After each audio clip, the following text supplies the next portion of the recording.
Sri Visnu-sahasranama, name 977, Yajnakrt. Yajna means sacrifice. Krit, who has made.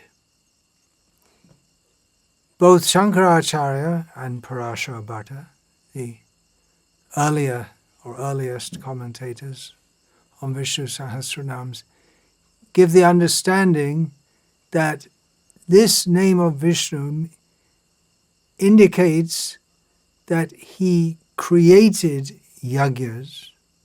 That's inherent in the name, but created specifically as a means for the well-being of the whole universe.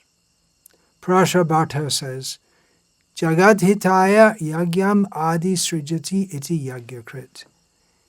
He first, in the very beginning, created sacrifice for the well-being of the whole universe. So it's not only the well-being of the humans. All living beings are purified by that yajna, by the chanting, by the smoke, by the very fact that it's going on. And we see the demons hate this because they don't want the well-being of the universe. So elsewhere we have he who protects the yajnas in this series of names. That meaning is given to several of the names. He protects the yajnas. Again, paritranaya sadhunam vinashayata dushkritam. He protects the devotees and destroys the demons, and we often see this is in relation to yajna. When the yajnas are being performed by saintly people for the benefit of the universe, and the demons who don't want the benefit of the universe, they are against that principle. They try to destroy the yajna, and then Vishnu comes, destroys the demons, and the yajnas go on. So we see at the very beginning of the universe, Lord Vishnu created the yajna. So he created the universe to give the rebellious conditioned souls the opportunity to engage in their fantasy of being the enjoyers of this world. But he also gave a system whereby their perverse mentality can be diverted, gradually purified by the system of yajna. Now, at the beginning of the universe, we're going to have Satya Yuga. In the beginning of the cycles, there are 1,000 cycles of ages in every day of Brahma. So it begins with Satya Yuga and Kriteya Dhyata Vishnum. In the Satya Yuga or Krita Yuga, the means of God realization is meditation on Vishnu. Tretayang Yajakato Makai. And in Treta Yuga, it is particularly by performing sacrifices. Dwapare Paricharyayam, in Dwapara Yuga by deity worship, and Kalotadhari Kirtanat, in Kali Yuga, in this Kali Yuga in particular, by chanting the names of Krishna.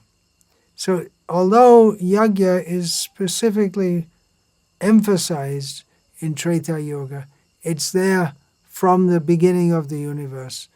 In the Krita Yuga, it's very effective to Satya Yuga, Krita Yuga.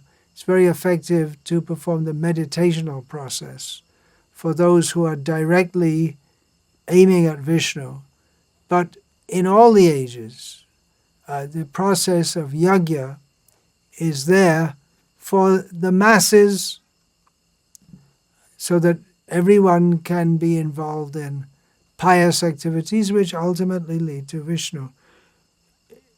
We don't have yajna in Kali Yuga as it was previously because people, they're not interested, they're not qualified, but we have the Sankirtan Yajna. Again, it's for everyone to participate in. That the yajnas were given as the beginning, given at the beginning of the universe for the benefit of all the living beings. The benefit of the universe is for the benefit of the humans, even for the devas, they're benefited. That's stated in Gita. Lord Krishna says, Sahayagya praja shrushtva purovacha prajapatihi anena prashavishya dvam eshavo svishta kamadhuk. In the beginning, the Prajapati, the Lord of all beings. Some commentators take this to mean Vishnu himself, and some take this to mean Brahma. If you take it as Brahma, that's correct. He's acting as the agent of Vishnu. So either way, it's correct.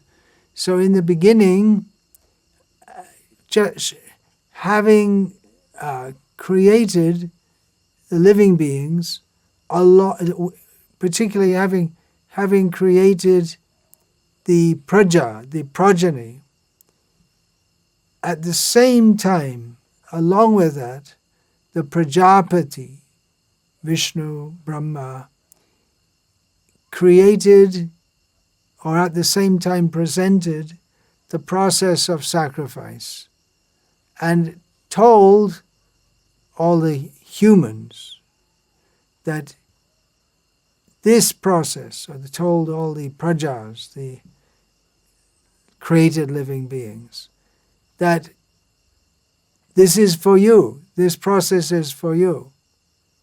You will prosper by this, and you will get the kama dhuk, the wish-fulfilling cow. This yajna is like a wish-fulfilling cow, fulfilling all your needs, all your desires. Of course, yajnas are to be performed by pious people, and pious means they don't desire sinful things. Yajnas can be performed by sinful people also. There are different kinds of yajnas which can be performed for black magic even.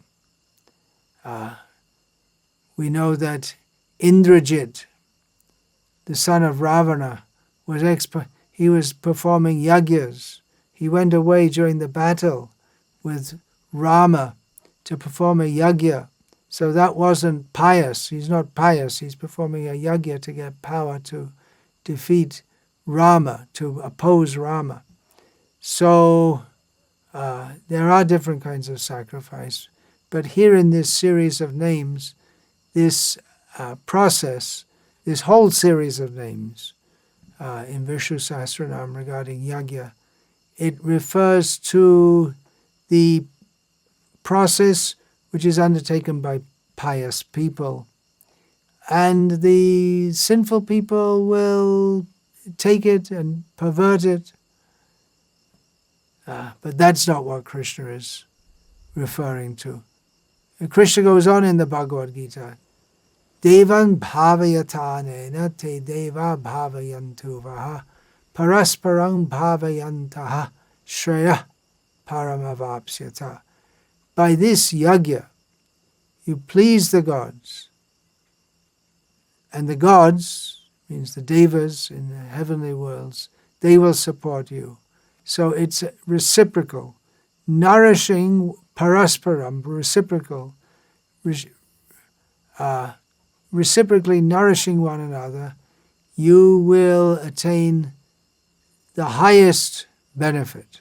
Of course, the highest benefit is ultimately going back home, back to Godhead, but it is, in this context, it's pointing to that, but for worldly people, it points to the kind of happiness that is enjoyed by pious people. As Krishna goes on to say, Ishtan bhogan hivo deva dasan te yagyabhavitaha. The gods, being pleased by the sacrifice, will bestow on you the enjoyments that you desire. Right at the beginning of this Visnu-sahasranama, we had Vishvam Vishnu Vashatkaraha. the third name in Vishnu Sahasranama, Vashatkara, which means the sound Vashat is pronounced in a yajna. So one of the commentators, Radha Krishna Shastri, in commenting on this name, Vashatkara, he elaborates on this connection and interdependence between the devas, the gods in heaven, the demigods, and the humans, that the humans depend on the devas for their sustenance through rain, etc. We have that, Anad Bhavanti Bhutani Parjanyadana Sambhava. All living beings subsist on grains, food. Food is required, that is produced. To produce food, rain is required. Rain comes from performance of sacrifices. That means the demigods send rain. It's not just rain, willy-nilly here, there, but sufficient amount, not too much, not too little, at the right time, seasonally. Just like now in India we have the mango season is just coming in. If there was suddenly to be a huge storm and days of rain, then the mangoes would all blow down prematurely. And not wish, I'm just saying. It's, and whatever was left on the trees would not ripen properly, because you need lots of hot sunshine to ripen the mangoes properly, so they don't become rotten on the tree or remain sour or whatever. So in this way, the devas, they send the proper amount of sunshine, proper amount of rain, all these things, wind, as required for the humans. And the humans on this earthly plane, they have to offer sacrifice. By what do they give? They offer grains in the fire. They offer ghee, which is produced from milk, which is produced from cows, which also require the grass, which requires the rain. So it's a reciprocal interaction.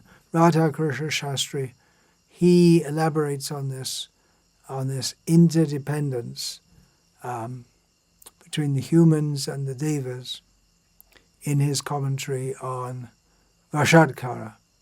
And this way the yajna is the connection between the devas and the people. So when we say Yajnakrt, he created the yajna, it's a whole mystical process for the maintenance of the universe. Vishnu is known as the maintainer of the universe. He does that in various ways, by entering into the hearts of all living beings, by entering into every atom. But this yajna process is the process by which the universe is maintained in proper order. And again, that's why he comes to re-establish dharma, because the demons, they want to stop dharma, they want to stop yajnas. We find that when, for instance, Hiranyakashipu became so powerful, he took over the throne of Indra and he usurped the proper order of the universe by himself taking the role of the various gods in charge of fire, heat, light, rain, wind, and so on. Yajnakrt also means who does yajnas.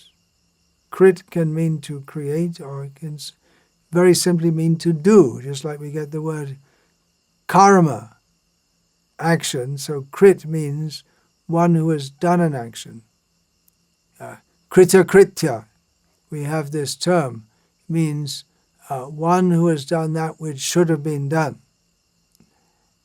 It's often used to mean one who has been, in common parlance in modern Indian languages, it's used to mean one who has done well.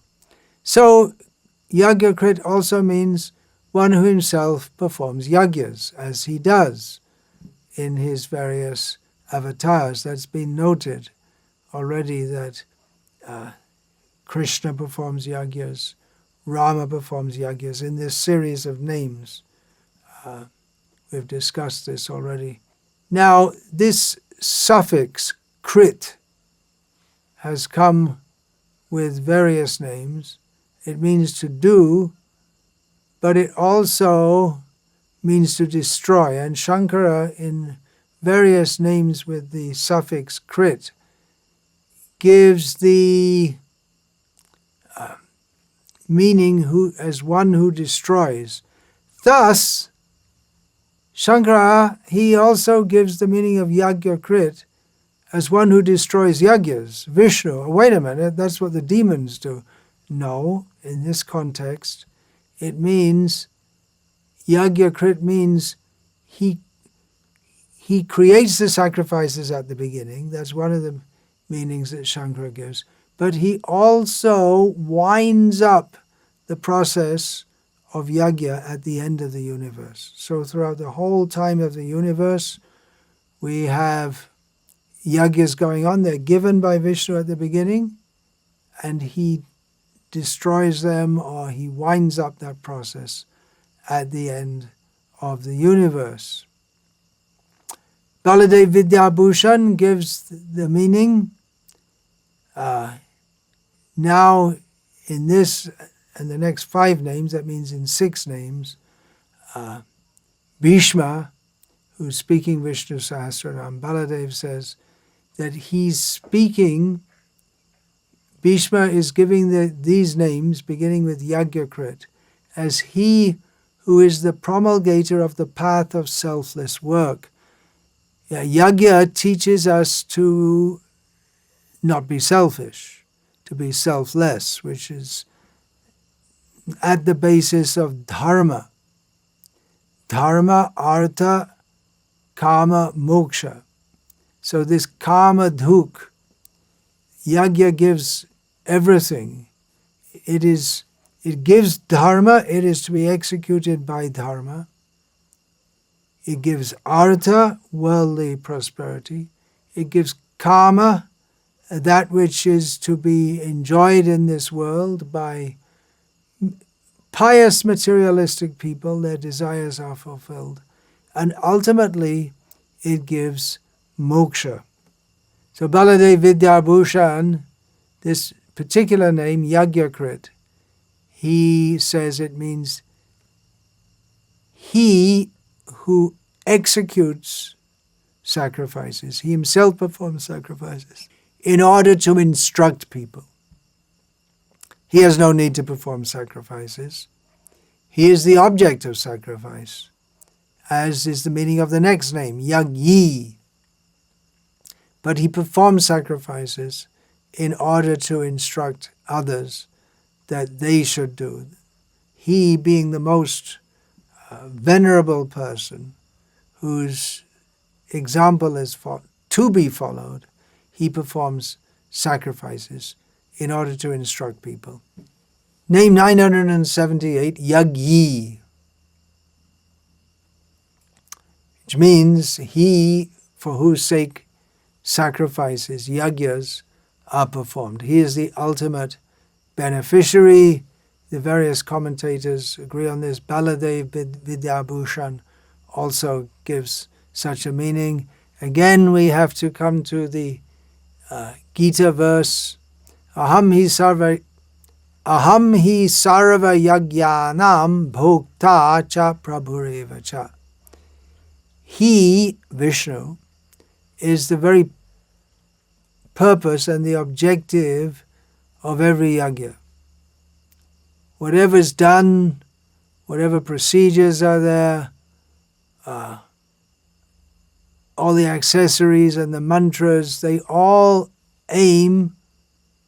come together to make the yajna, and the methodology performed, the mantras, everything, it's all aiming at Vishnu. And the he made the system to help people to come to him. Then it may be asked, then why are there yajnas for propitiating other gods? That answer is given in Bhagavad Gita by Krishna himself. Yepi anya devata bhakta yajante shraddhayan vitaha tepi mam eva kauntaya yajantya vidhi purvakam. Krishna says, he himself says that he made the yajnas to worship the demigods, but then he says that those who worship the demigods with faith, which he's recommending in the 3rd chapter of Bhagavad Gita, to have faith in this process, and to have faith in the gods.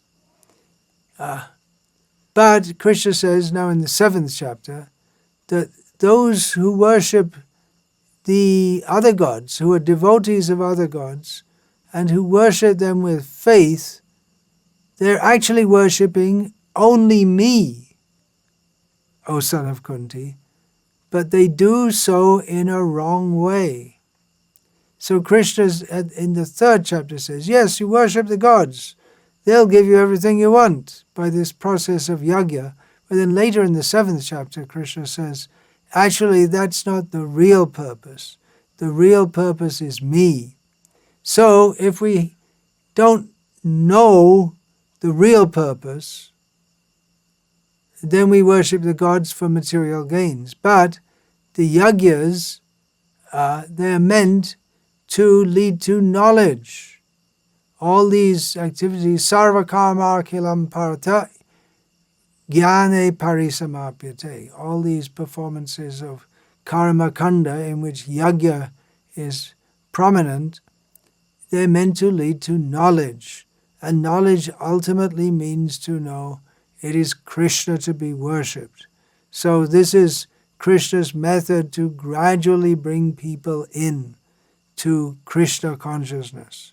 They may worship the demigods, but ultimately by worshipping, they should come to the platform of knowledge, and knowledge means that everything is ultimately, all these yajnas, everything we do, not just the yajna, but everything is meant for Yajni, for Krishna, for his pleasure. Srila Prabhupada explains this in his purport to chapter 3, text 10, that why recommend at all offering to the devas if it's ultimately meant for Krishna? Srila Prabhupada writes, by performance of yajna, the conditioned souls gradually become Krishna conscious and become godly in all respects. So gradually they can come to Krishna consciousness and they become godly, they become pious by performing these yajnas. In his purport to chapter 3, text 11, Srila Prabhupada writes, performance of yajnas has many side benefits, ultimately leading to liberation from material bondage. By performance of yajnas, all activities become purified, as it is stated in the Vedas, Chandogya Upanishad. Ahara shuddhau sattva shuddhi, sattva shuddhau dhruva smriti smriti lambhe sarva grantinam vipramokshaha.